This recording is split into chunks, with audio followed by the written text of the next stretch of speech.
Thank you. Well, as we mentioned a few minutes ago, today is daylight saving time, and that means we are one step closer to spring. And with the warmer weather, more people will be enjoying outside, including walking and exercising. And for that, it's always good to have a good pair of sneakers to wear. So what are the do's and don'ts, right, when it comes to the perfect pair of running shoes? And joining us now to explain is Dr. Ray Solano, a chiropractic physician specializing in sports medicine. It's good to see you again. Good to see you. So I'm one of those people that don't buy sneakers often. I think I still have the same pair for the last like 2 to 3 years. Am I doing myself a disservice? You're doing some damage if you do go out. Because here's the thing, I feel like unless they're talking back to me and I see some tearage going on or or you know what I mean, I just don't think to go buy new sneakers. That's a huge misconception. In fact, a lot of times people do pay attention to things like the tread underneath. Yeah. But you know, there's more to it than that. You have to, especially if you're a runner, you have to shift these shoes in and out of your lineup after about 400 to 500 miles.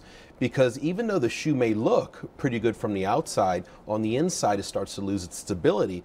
And when you start to lose stability in a shoe and you go and do something like run, you're putting 5 times the weight of your body on all of your joints and could potentially cause things like plantar fasciitis, lower leg pain, knee pain, back pain, even hip pain.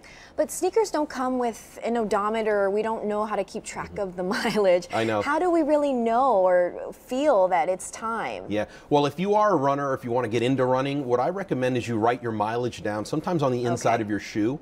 Keep a track or keep a log of your mileage. But the best thing to do is to rotate your shoes after 400 to 500 miles. Sometimes it's 6 to 8 months for most people. Okay, so obviously there's hundreds of brands and styles and all that out there. Where does one begin? Right. First and foremost, get connected with your foot. Okay. And what I mean by that is understand what That's a pretty foot. Understand what's happening with your foot. If you're a pronator, if your foot rolls in, if you have a really high arch where your foot rolls out, then you want to make up for that with the right shoes. So then you have a high arch. So people with high arches then oftentimes benefit from just what we call a neutral shoe. A neutral shoe has got a thinner sole here.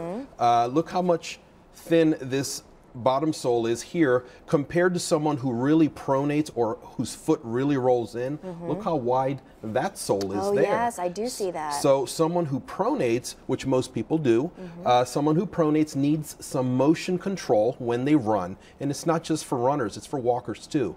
So getting connected with the type of foot you have is the first and best thing you can do when you go out to try some of these shoes on, because they're all made for the different foot.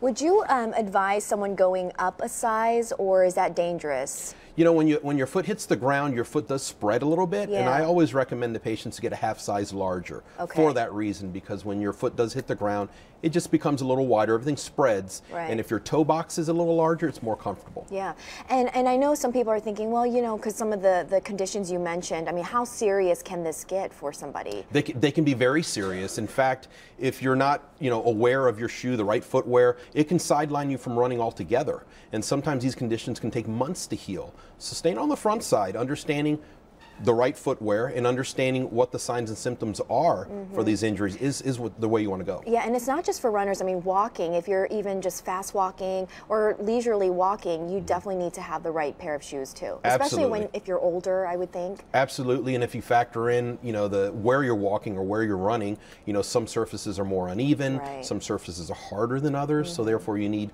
to also pay attention to those things. All right, Dr. Ray Solano, always good tips there. Thank you so much. You bet. We'll have it for you at myfoxdc.com. Mo, over to you.